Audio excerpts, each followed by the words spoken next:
आज मी तुम्हाला फक्त 1 वाटी गव्हाच्या पिठापासून इतका छान हेल्दी नाश्ता बनवून दाखवणार आहे, जो तुम्ही सकाळच्या घाईमध्ये सुद्धा सहजपणे बनवू शकता आणि इतका छान प्रोटीन भरपूर युक्त आहे आणि हेल्दीसुद्धा नाश्ता आहे हा।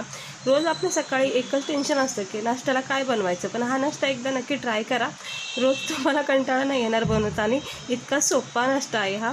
तर त्यासाठी इकडे बघू शकता मी 1 वाटी गव्हाचं पीठ घेतले, अगदी एकच वाटीच्या अंदाजाने घेतले गव्हाचे पीठ। आता गव्हाचं पीठ हे आपल्या सगळ्यांनाच माहिती आहे की ते आपल्यासाठी हेल्दी आहे, कारण रोजच आपण पोळ्या खातो, म्हणून गव्हाचं पीठ वाफर असल्यामुळं हा नाश्ता हेल्दी झालेला आहे। त्यानंतर आपण ह्याच्यामध्ये 1-1.5 चमच्याच्या अंदाजाने, मोठ्या चमच्याच्या अंदाज म्हणजेच अंदाजे अर्धा वाटी रवा टाकायचा। म्हणजे 1 वाटी गव्हाचं पीठ असेल तर अर्धा वाटी रवा टाकायचा। त्यानंतर इकडे एक बारीक चिरलेला कांदा टाकलेला आहे मी। तुम्ही इकडे आवडीनुसार व्हेजिटेबल टाकू शकता। मी इथं कांदा, टमाटर, कोथिंबीर, हिरवी मिरची टाकलेली आहे। सॉरी, हिरवी मिरची नाही टाकत आहे मी, लाल मिरची टाकणार आहे। तर इकडे तुम्ही आवडीनुसार व्हेजिटेबल टाकू शकता, म्हणजे पालक, मेथी, जे पण तुम्हाला आवडतं ते व्हेजिटेबल इथे टाकू शकता। त्यानंतर थोडीशी किंचित चिमूटभर हळद टाकायची, हळद जास्त टाकायची नाही आहे। आणि आता मी तिखटपणा देण्यासाठी इथे लाल मिरचीचा कूट अर्धा चमच्याच्या अंदाजाने टाकली, हिरवी मिरची मी नाही टाकलेली आहे। त्यानंतर मी इथे टाकणार आहे अर्धा चमच्याच्या अंदाजाने हे सफेद तीळ। सफेद तिळामुळं काय होतं, नाश्त्यामध्ये एक छान क्रिस्पीपणा तयार होतो, त्यामुळं मी इथे अर्धा चमचा सफेद तीळ टाकलेला आहे। आणि त्यानंतर आपण याच्यामध्ये टाकायचं हे अर्धा चमचा जिरे। आता जिरेने चव पण चांगली असते आणि डायजेशन पण आपलं चांगलं राहतं। त्यानंतर आपण याच्यामध्ये आता थोडंसं पाणी टाकायचं आणि त्याच्या आधी आपण ह्याला चांगलं आपल्या नाश्त्याला चटपटीत स्वाद येण्यासाठी चाट मसाला किंवा इकडे आमचूर पावडर चाट मसाला नसेल तर अर्धा लिंबूचा रससुद्धा तुम्ही इथे टाकू शकता। आता इथे थोडं पाणी टाकून याचं घट्ट बॅटर बनवायचं आहे, मिक्स करून घ्यायचं आहे। सकाळच्या घाईमध्ये उठल्या इतका उशीर होतो कधी की आपल्याला काही सुचत नाही की काय बनवा, अशा वेळी ना हा नाश्ता खूप उपयोगी पडेल तुम्हाला। आता इकडे चवीनुसार मीठसुद्धा टाकून घ्यायचं। ज्या वेळेस आपण हे बॅटर पातळ किंवा असं घोळ बनवू ना, त्यानंतरच मीठ टाकायचं। हे बघा, आता याच्यामध्ये जर तुम्ही व्हेजिटेबल टाकले ना तर इतका सारा प्रोटीन भेटेल, कारण की आपण याच्यामध्ये ऑलरेडी गव्हाचं पीठ टाकल्यामुळं आधी सोबत जर भाज्या टाकल्या तर पोळी भाजीचं तर प्रोटीन भेटणार आहे। आता याला थोडा वेळ द्यायचा आहे, 5-10 मिनटं, जास्तीत जास्त 10 मिनटं। ते 10 मिनटानंतर तुम्ही बघू शकता, बघा किती मस्त असा हा बॅटरचा थिकनेसपणा तयार झालेला आहे, कारण की गव्हाचं पीठ आणि रवा पूर्ण पाणी सोकून घेतलेलं आहे। आता आपण लगेचच ह्याला फ्राय करून घेऊया। आता हा नाश्ता कमी तेलामध्ये होतो आणि ह्याला डीप फ्रायसुद्धा तुम्ही भज्यासारखं करू शकता, पण मी याला खूपच कमी तेलामध्ये तयार करत आहे। बघू शकता तुम्ही, तेलाची क्वांटिटी खूपच कमी आहे। ह्या इतक्याच तेलामध्ये भरपूर असा नाश्ता हा तयार होतो, म्हणजे एकंदरीत इथे गव्हाचं पीठ आहे, व्हेजिटेबल आहे आणि दुसरी गोष्ट कमी तेलामध्ये सुद्धा हा नाश्ता तयार होतो। तर खूप भारी हा नाश्ता तयार होणार आहे खाण्यासाठी, आणि लहान मुलांना म्हणाल ना तर खरंच खूप उत्तम नाश्ता आहे। तुम्ही नक्की ट्राय करा एकदा हा नाश्ता आणि त्यांना टिफिनमध्ये द्या किंवा स्नॅक्स टाईमला तुम्ही असा नाश्ता करून द्या। गरमागरम भाजी रोटी खायचा कंटाळा येत असेल त्यांना, तर अशा टायमाला ना हे असे प्रोटीन भरपूर युक्त, म्हणजेच पोळी भाजीचं प्रोटीन भेटेल असा हा नाश्ता आहे। हे बघा, असं पलटी करायचं, सहजपणे हे पलटी होतं, काही वेळ लागत नाही आहे। हे बघा,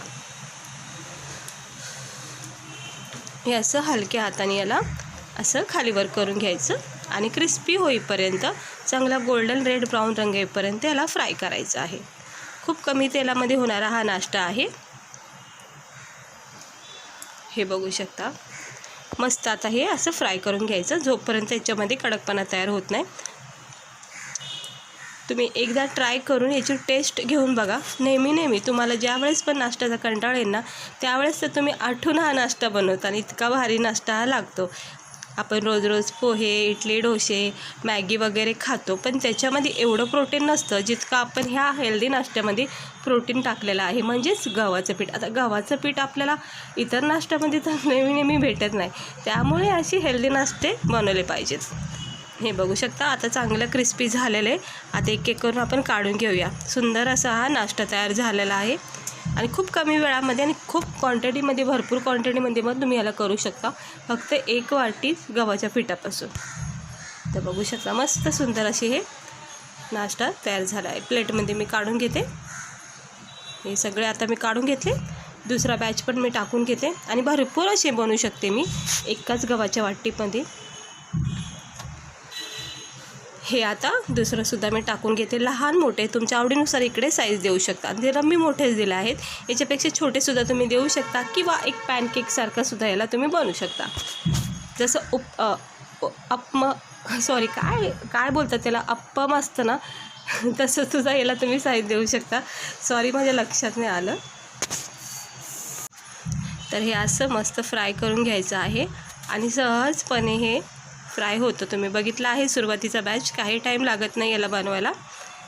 हे बघू शकता मस्त. जर पहिल्यांदा बनवलं ना तर खरंच तुम्हाला सगळेजण विचारतील हा बनवला कसं, याची रेसिपी काय, आणि याच्यात काय काय टाकलं नक्की सांगा. कारण इतका भारी लागतो हा. खाता क्षणी सगळेजण तारीफ करतील. इतका हा नवीन आणि वेगळा नाश्ता तुम्ही जर बनवला तर.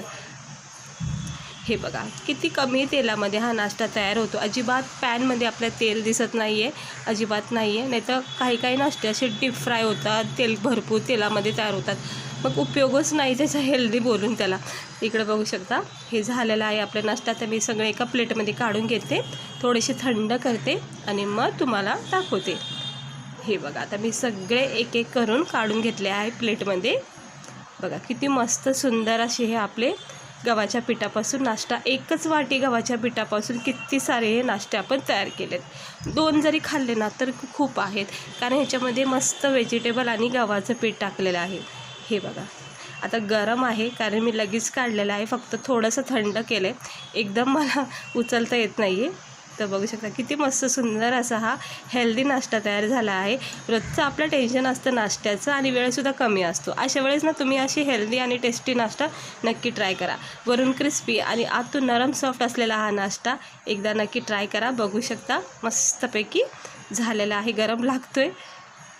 याचा क्रिस्पीपणा तुम्ही बघू शकता. बघा किती भारी वरून असं कडक झालेलं आहे आणि मी तुम्हाला आता तोडून दाखवते. हे बघा हे असं तोडायचं आणि आतून बघू शकता आपण व्हेजिटेबल जर इथे टाकले असतं तर भरपूर आतून व्हेजिटेबल असतात. इथे मी कांदा कोथिंबीर वगैरे टाकली आहे. गव्हाचं पीठ आहे, रवा आहे, मस्त लागतो खाता वेळेस. नक्की ट्राय करा. केचपसोबत, चहासोबत किंवा असं सिंपलसुद्धा याला तुम्ही खाऊ शकता आणि टिफिनलासुद्धा तुम्ही नेऊ शकता. वेगळं काहीतरी ट्राय करायचं. तर आवडला असेल तर लाईक करा, चॅनलला सबस्क्राईब करा. अशीच छान छान नवीन वेगवेगळे पदार्थ बघण्यासाठी वर्षा किचन चॅनलला सबस्क्राईबर करा. चला भेटते मी तुम्हाला पुढच्या व्हिडिओमध्ये.